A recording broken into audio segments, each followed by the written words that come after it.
movie of the episode, Spies, directed by Fritz Lang. Yeah. Again, co-written or written by Thea von Harbu, but they kind of co-wrote it together. And then she turned it into a novel a year later. Yeah. This is a James Bond movie. I'll say that. Yes. Yeah. Yeah. There's a sexy Russian spy who seduces the main character. There's costumes, which I feel like is not like quite a James Bond sort of thing. Like the main character, Agent 3 something. Right. The main character whose only real name is a 3-digit number. Yeah. But yeah, there's so much in this movie that feels like it is the like core 326. His name is 326. It's a little less elegant maybe than 007, but you know. Yeah, whatever. yeah, but his name is a number. Yeah. He does not have a sort of, there has various code names he goes by, but the character name is just 326. And yeah, he's like a suave, cool guy, secret agent who's like, you know, going out on the town with different ladies. Although I like how he's introduced in this movie. It's very cool. This movie opens with like this cool montage of like spies are stealing stuff and murdering people across the country. Who's doing it? No one knows, but we as the audience see it's the mastermind. Yeah, there's like a reveal. It's like, who did this? And then the guy says, "I did," to himself. Yeah. The villain, the guy played by It's Rudolph Klein-Rogge. Yeah, Rudolph Klein-Rogge, who I don't know if we mentioned in the Metropolis episode, was originally married to Thea von Harbu before Thea von Harbu left him for Fritz Lang, which is exactly the dynamic in Metropolis with his character. Wild. Anyway, he's the villain in this movie. They made a bunch of movies together, so clearly there were not that many hard feelings. But the first time we meet 326 in this movie, he is seemingly a sort of like a hobo. Destitute, like, yeah, a tramp, one might even say. Yeah. And then we kind of reveal that, oh, he's actually a secret agent. And then later on, it's like, oh, he cleans up nice, and he's actually very glamorous looking. Which is cool. I would love also for like a James Bond movie to introduce their main spy as like ragged and like unshaven and in like bad clothes. I guess Casino Royale kind of does that. Yeah, I guess, but not to quite the dramatic point that this movie does. This feels more, it feels maybe a little more Mission Impossible. Yeah, this movie feels like it owes a lot to Louis Fiat's movies, like The Vampires or what's his name? Fantomas, or like the one that you liked, The Trust, or Battles for Money. Like it's got a lot of like disappearing ink and like plots and people, you know, jumping out of windows and on cars and things. It's an extremely plotty movie, and when I watch spy movies, I usually cannot follow what's happening. Because there's so much stuff. I usually ignore following the plot because it's usually really complicated. Yeah, and that is the case with this one. It's the mold that spy movies were made in. There's so much maneuvering and spy stuff going on. We're not going to go into any of it because it's too much. But there is Sonia is a Russian spy who is sort of caught between 326 and the Rudolph Klein-Rogge villain Hagi, who is the head of the bank in addition to being this like Blofeld-esque supervillain. And he also moonlights as a clown. Yes. Forgot about that part. Somehow. Yeah, this movie, I feel like it feels like it owes so much to like the earlier Louis Fiat stuff, but I also feel like modern spy movies feel like they owe so much to this. Yeah. Like it's in this kind of perfect in-between spot of like, I was reminded so much of James Bond and Mission Impossible, but also of a lot of earlier stuff. And it's cool just to kind of see the progression of that. How it's like spy films have kind of always had this like fun element of like, ooh, secret messages and like double crosses and disguises and things. Yeah. The villain at one point says, "I am richer than Ford and I pay significantly less taxes." That was a great line. A lot of good lines in this. Yeah. this movie also starts out with a bang, no pun intended. Like, Yeah. I started watching this movie kind of late at night and standing kind of close to the screen, and after 5 minutes I was like, there's too much happening, like I gotta watch Yeah. this later. The opening of this movie is a great opening. Like one of the great movie openings I feel like we've watched for the show, possibly. Yeah. Um Yeah, it's it's just like within 5 minutes there are like two assassinations and like a bunch of people scrambling from place to place, yeah. and like a fight's breaking out, and Yeah. like Documents are being stolen and yeah, like and like exchanged hands to different people and yeah. secret cameras are discovered on people's person. Oh, the secret camera. I love that. Yeah. Which I don't even know if cameras like that existed when they was made. They do now, obviously, but This like the other way this feels like a Bond movie is it's like near future technology circa the time that yeah, that it's in.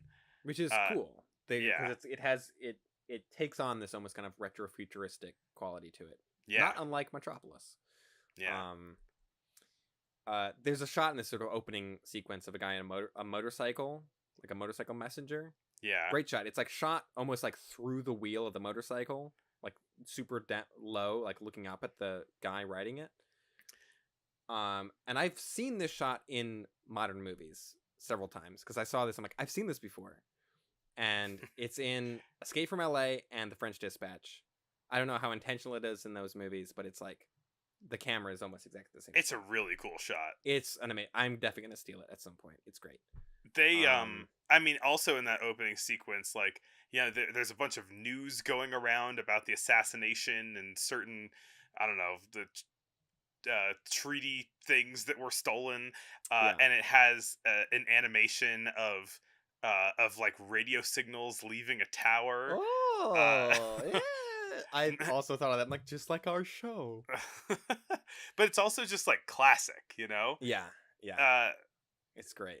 yeah, should have been accompanied by a boop doop boop doop doop doop. Yeah, The the news soundtrack. of now. Yeah, the soundtrack that I watched this with did not have that, unfortunately, but it should have maybe. Yeah, going back to the Metropolis, the kind of futurism of Metropolis. This movie doesn't have nearly as much of that kind of like. This movie isn't nearly as futuristic as that, obviously, No. but I do think it. I can see a lot of the same kind of ways in which Fritz Lang loves like design and composition. Mm-hmm. Yeah, it's all this. I mean, Metropolis is an Art Deco version, like vision of the distant future, where this is like an Art Deco vision of like The present. the cool toys that Spies might have. Yeah, yeah. Also, another Metropolis connection. There is a poster of Metropolis on Yeah. the wall in one scene, It's like a so bunch of posters. yeah, like wheat pasted posters all on a wall. It was so weird. It's like looking at like Tokyo Godfathers or something like that. Or no, Paprika. Does Man, is Paprika this have like this is posters from Millennium Actress in it? Yes, it has Okay. posters. It has a scene toward the end of it where they're walking through a street and there's a movie theater playing Millennium Actress Tokyo Godfathers and Oh, okay. Perfect Blue. Yeah. This is the second time in 2 episodes that I have name dropped a Satoshi Kon movie and then mistakenly said the wrong one. A different Satoshi Kon movie. Yeah, there's only 4 of them. Another sort of Metropolis-ish connection is so Metropolis often cited as like a big inspiration for Blade Runner. This movie has a scene that is like directly, I think maybe directly lifted into Blade Runner. There's a scene with the Japanese consulate, the Japanese ambassador, who's played by a German actor in this, but whatever. It's the 20s. They didn't understand how to not do that yet. There are Asian actors in other parts of the movie. Yes, just not this character. There's a scene where he meets a girl in the street who's like terrified and in squalor and is like begging for help, which is a scene in Blade Runner. Like the scene where the first scene with Daryl Hannah in Blade Runner is like almost like beat for beat this same scene in this movie, which makes me wonder if just like is that whole movie just lifted from Fritz Lang stuff?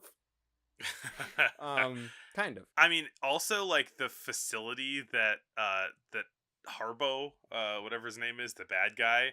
Uh, Yeah. their Hagi. whole like, yeah, Hagi. Uh, the whole facility that of evil people that Hagi Yeah. is in. It reminded me of that building that is in a bunch of different The Hollywood things. the Bradbury building. The Yeah. Bradbury building, Which is which in Blade Runner, where that scene takes place. Yeah. Yeah. I right, know. yeah, it reminded me of that building from 500 Days of Summer and Blade Runner. Yeah. Also in The Artist. And there's a couple other places in this movie where I was like, oh, this shot really reminds me of something from like a newer thing. And I always wonder in that instance, like, was that like the Coen brothers or somebody being like, Spies, cool movie, let's steal that shot? Or is it just like, sometimes you frame people walking upstairs and it's going to look the same, you know? I don't know. Yeah, I don't know. Yeah, so there's all this spy intrigue going on. We can't get into all of it. There's No. the Japanese ambassador has this whole plan that he's going to do where he's going to try to sneak this treaty that's been signed back to Japan through all these secret means, but he gets betrayed by this woman that he helped off the street, who's Hmm. actually working for Hagi. Um, and I forgot the actor's name who plays her. She's very good because she plays like this sort of like wounded bird character, but then is Hmm. also a like crazy like henchwoman character when she's not like Yeah, in character with the ambassador. Which I thought she played that kind of double role really well. yeah, yeah. But so then he's betrayed, uh, and commits seppuku because you got to Yeah. have seppuku in this movie. And it's like pretty. They don't show like the blade going in, but they get pretty close. Like it's a pretty intense scene, I thought. Yeah, yeah. There is some like stark violence in this movie. Yeah, a lot of people Um, get shot in this movie. yeah. Um, In particular, and that like like as stabbed and strangled. Now that I think about it. as Hagi is caught, the way the movie ends, Oh, Hagi is what a great ending this movie has. uh so they find out that like the reason why their plans have been being foiled is that Hagi is one of the agents uh who is currently on like deep undercover as a clown. Hmm. So Hagi, the guy that runs a bank, is pretending to be a Secret Service agent who is pretending to be a clown. So he Hmm. spends every night being a clown. They find this out because he kind of left a trail of evidence He might that the just do the that the clowning on clown did it. weekends. Yeah, yeah, maybe. He has a bank and an evil organization to run. Sometimes I wonder how characters in movies have the time to get all their stuff done. They ambush him. They on while he's on stage. Every wing of the stage is has agents swarming, pointing guns at him. Like there are people in the audience pointing guns at him. So he just finishes his act and tries to find a way to get out. But like he pulls a gun, but it doesn't really help him any. He realizes he's cornered, and the movie ends with a clown on stage just shooting himself in the temple. Yeah, crazy. And it's the end. Yep. Yeah. I mean, before that, there was a cool sort of like raid on the secret hideout, Yeah, where they're like breaking into the bank and they're like breaking into the secret rooms, and there's like a, filling the place up with gas and like yeah, very very spy movie of like you've got there's 15 minutes to find the hostages, yeah uh, and then like you gotta do it now. The ticking time yeah bomb. there's a whole train crash sequence that we didn't talk about at all. There's a lot of like cool action set pieces in this also. Yeah. There's when the Sonia, the Russian spy, and the main agent, go on a 326. date. Three two Yeah. six. When they go on a date once, they go to a very strange place, which is a dinner theater boxing match. Where as Right. soon as the match ends, there are some violins ready to play music so that people can they clear out the boxing ring, and then everybody starts dancing to the violins. Which makes me wonder, is that a weird Fritz Lang thing, or is that just a thing that happened in Weimar Germany? I don't know. Right. Yeah. Um A thing about this, another part of the kind of retro futuristic thing that I liked about this movie is all the villains' henchmen wear like aviator hats and goggles, Yeah. and have like grenade belts and stuff. There's just a lot of kind of fun 1920s sci-fi stuff, and yeah, cool movie. I liked it. I didn't like it as much as I thought I might. Like I've been Hmm. looking forward to this Spy specifically for like a while. It seems like a Glenn movie. It does, and I didn't like it quite as much as I kind of expected to, but it was still a lot of fun.